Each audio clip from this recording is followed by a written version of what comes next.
Halo guys, kembali lagi dengan saya Ini Aditya Nur Rahman. 1100665. Ini saya akan menjelaskan tentang pembelajaran human capital. Apa itu human capital? Human capital adalah aset berharga bagi keberlangsungan dan kemajuan bisnis. Human capital HC adalah modal manusia yang bermanfaat dalam menghadapi berbagai tantangan kehidupan, termasuk di dalamnya untuk mencapai tujuan perusahaan. Istilah dalam dunia bisnis ini pun mempunyai perbedaan dengan pengertian human resources.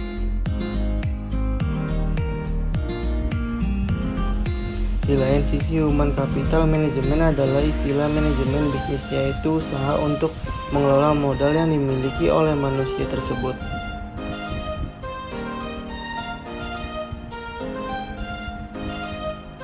Pada dasarnya, konsep dasar human capital adalah tidak hanya beruntuk berfokus pada sumber daya, tetapi juga pada modal yang dapat penghasilan pendapatan.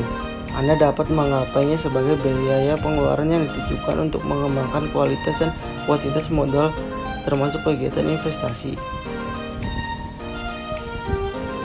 Human capital menganggap manusia sebagai kunci utama suatu entitas. Sumber daya manusia selalu fokus pada perencanaan strategis untuk keterampilan dalam implementasi strategi bisnis organisasi atau perusahaan.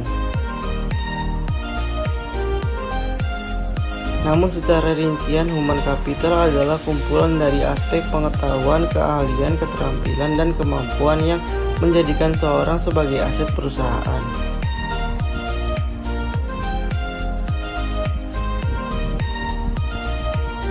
Human capital adalah nilai tambah bagi perusahaan dalam menjalankan pekerjaan sehari-hari melalui motivasi, kemampuan, dan kerjasama tim antar tim. Kontribusi pekerjaan dapat berupa pengembangan keterampilan karyawan untuk meningkatkan produktivitas perusahaan, mentransfer pengetahuan karyawan ke perusahaan, dan mengubah budaya perusahaan.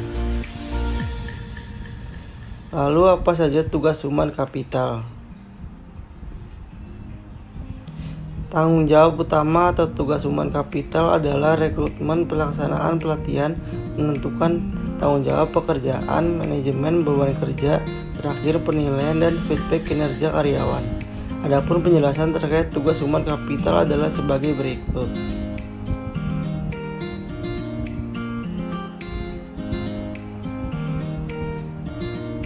Satu, rekrutmen karyawan baru. Prosesnya dimulai dengan menciptakan lowongan pekerjaan, menyeleksi calon karyawan, melakukan wawancara, dan menandatangani kontrak kerja. Dalam hal ini, tugas human capital adalah mencari kandidat terbaik yang dapat bertahan lama di perusahaan dan tidak dapat digantikan dengan mudah oleh orang lain. 2. Pelatihan karyawan baru. Tugas human capital adalah melatih karyawan baru atau orientasi pegawai dengan efektif dan efisien untuk pengelolaan SDM yang baik. Kegiatan ini biasanya yang baik untuk membantu karyawan baru memahami job desk pekerjaan, budaya, dan peraturan sehingga mereka dapat beradaptasi dengan perannya di perusahaan. 3. Menentukan tanggung jawab pekerjaan masing-masing pegawai. Karyawan di semua posisi memiliki tanggung jawab yang berbeda. Jika Anda memiliki karyawan baru yang siap bekerja, tugas selanjutnya dari seorang human capital adalah menciptakan tanggung jawab tersebut.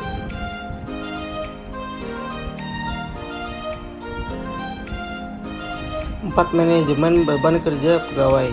Strategi perlu ditentukan ketika perusahaan tumbuh kuat sehingga karyawan telah memiliki divisi pekerjaan yang jelas di tempat kerja. Dengan sumber daya manusia, Anda dapat menentukan apakah perlu merekrut karyawan baru atau hanya harus menambah beban kerja pada tenaga kerja yang sudah ada.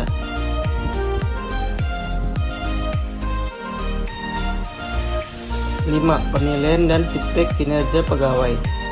Tugas terakhir dari seorang human capital management adalah perlu mampu menciptakan sistem yang tepat untuk mengukur kinerja karyawan. Tujuannya untuk meningkatkan efisiensi dan kinerja produktivitas karyawan.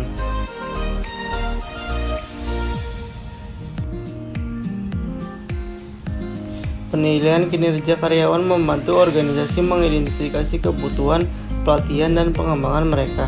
Hasil penilaian juga dapat digunakan sebagai dasar untuk membersihkan umpan balik kepada karyawan untuk tujuan yang lebih baik bagi semua pihak.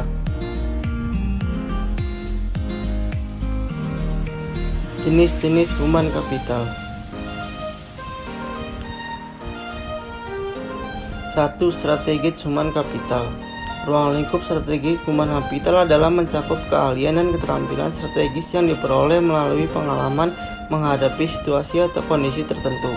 Secara umum, kemampuan yang dikembangkan antara lain adalah keterampilan strategis untuk mengelola atau manajemen keuangan, termasuk juga di dalamnya, yaitu pemotongan anggaran lebih efisien karena kondisi kurang menguntungkan. 2. Relationship human capital.